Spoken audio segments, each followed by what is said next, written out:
Gomphosis joints are fibrous joints found between the dash. A. Tooth and socket. B. Radius and the ulna. C. Skull bones. D. Tibia and fibula.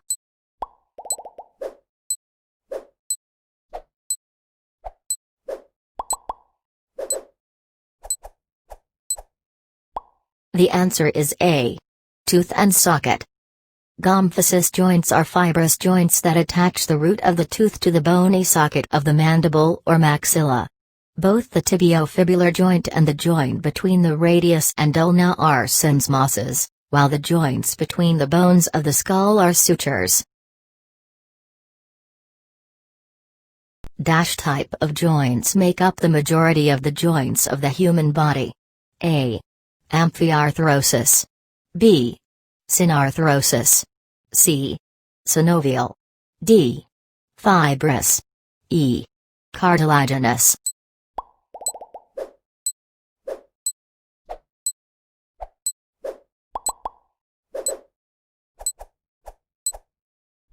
The answer is B.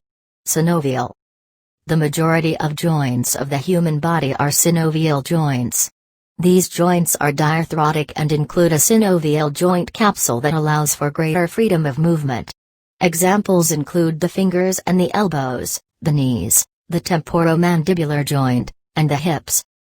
Fibrous and cartilaginous joints, all of which are either synarthrotic or amphiarthrotic, are relatively less common. What nutrients are specifically needed for proper thyroid hormone production? A. Tyrosine, iodine, and selenium.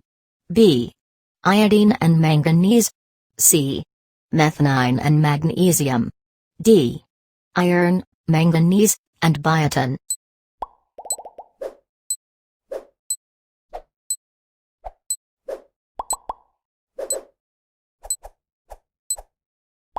The answer is A. Tyrosine, iodine, and selenium. The nutrients specifically required for thyroid hormone production are tyrosine, iodine, and selenium, in addition to zinc and several B vitamins.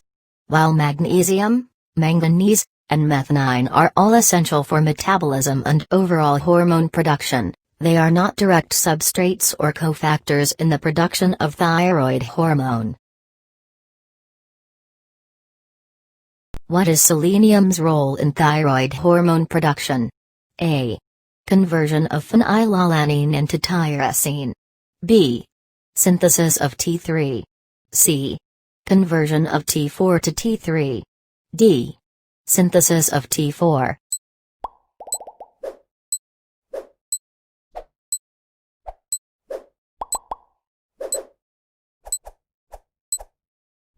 The answer is C. Conversion of T4 to T3. Selenium is essential for conversion of T4 to T3. Deiodinase enzymes, which remove iodine from T4 during conversion into T3, are selenium dependent. Tyrosine and iodine are both required for synthesis of T4, and iron is the cofactor for conversion of phenylalanine into tyrosine. What role do tyrosine and iodine play in thyroid hormone, thyroxine, T4, and triiodothyronine, T3, production? A. Conversion of T4 to T3. B. Synthesis of T4. C. Conversion of phenylalanine into tyrosine. D. None of these.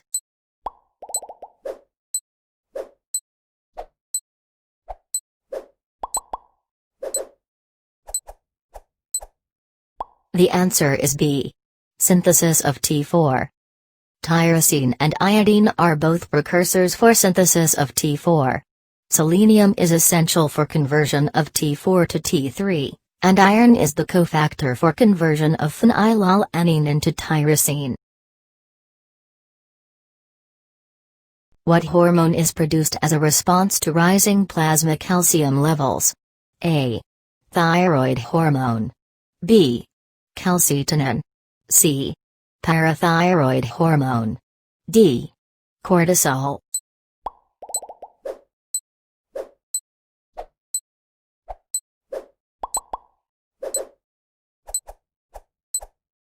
The answer is B. Calcitonin. Calcitonin is produced by the parafollicular C cells of the thyroid as a response to elevated blood calcium levels. Calcitonin reduces plasma calcium by inhibiting osteoclast activity and stimulating osteoblasts to deposit more bone. Parathyroid hormone has the opposite effect. It acts to increase calcium levels when serum calcium decreases. While they may ultimately affect serum calcium levels, thyroid hormone and cortisol are not directly involved in calcium homeostasis. Which of the following hormones is produced in the anterior pituitary? A. Dopamine. B. Somatostatin. C. Gonadotropin-releasing hormone, GnRH. D. Thyroid-stimulating hormone, TSH.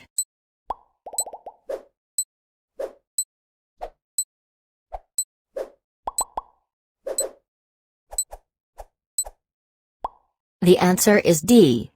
Thyroid-stimulating hormone, TSH. Thyroid-stimulating hormone, TSH, is produced in the anterior pituitary. Somatostatin, dopamine, and gonadotropin-releasing hormone are all hypothalamic hormones. Somatostatin is also secreted by the pancreas, and slows down digestive processes. To remember the hormones of the anterior pituitary, use the following mnemonic: flat peg, follicle-stimulating hormone, luteinizing hormone, adrenocorticotropic hormone, thyroid-stimulating hormone, prolactin, endorphins, growth hormone. Which of the following hormones is produced by the adrenal medulla? A. Calcitonin. B. Thyroid-stimulating hormone. C. Epinephrine. D. Antidiuretic hormone. E. Follicle-stimulating hormone.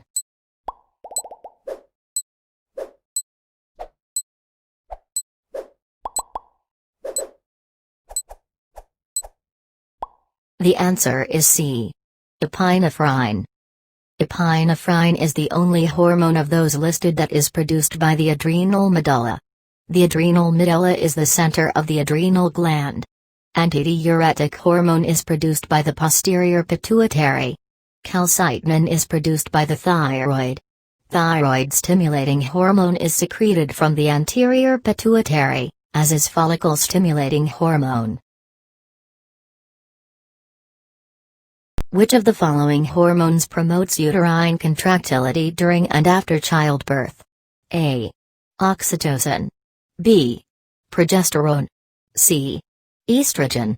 D. Prolactin. E. Amylin.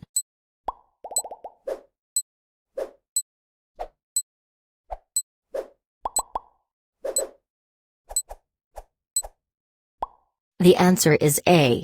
Oxytocin. Oxytocin is produced by the hypothalamus, and is released by the posterior pituitary. Women experience an increased level of oxytocin during labor, after birth, and while breastfeeding. It helps to increase uterine contractility, aiding in the delivery process and preventing hemorrhage after birth. Progesterone and estrogen are hormones released from the ovary. Estrogen has many effects on the body, one of which is the development of sex characteristics in females. Progesterone is important in regulation of the uterine lining. Prolactin is made by the anterior pituitary gland and functions in the production on breast milk.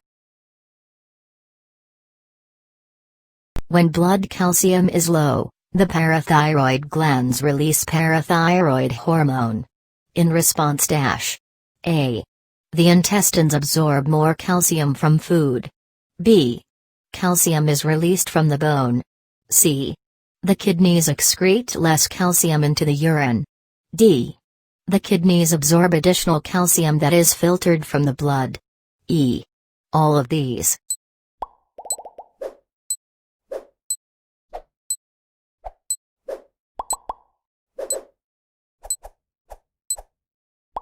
The answer is E. All of these. All of these are correct effects of parathyroid hormone. The kidneys resorb calcium and, as a result, less is released into the urine. The intestines absorb additional calcium from food and calcium is released from the bone through the work of osteoclasts.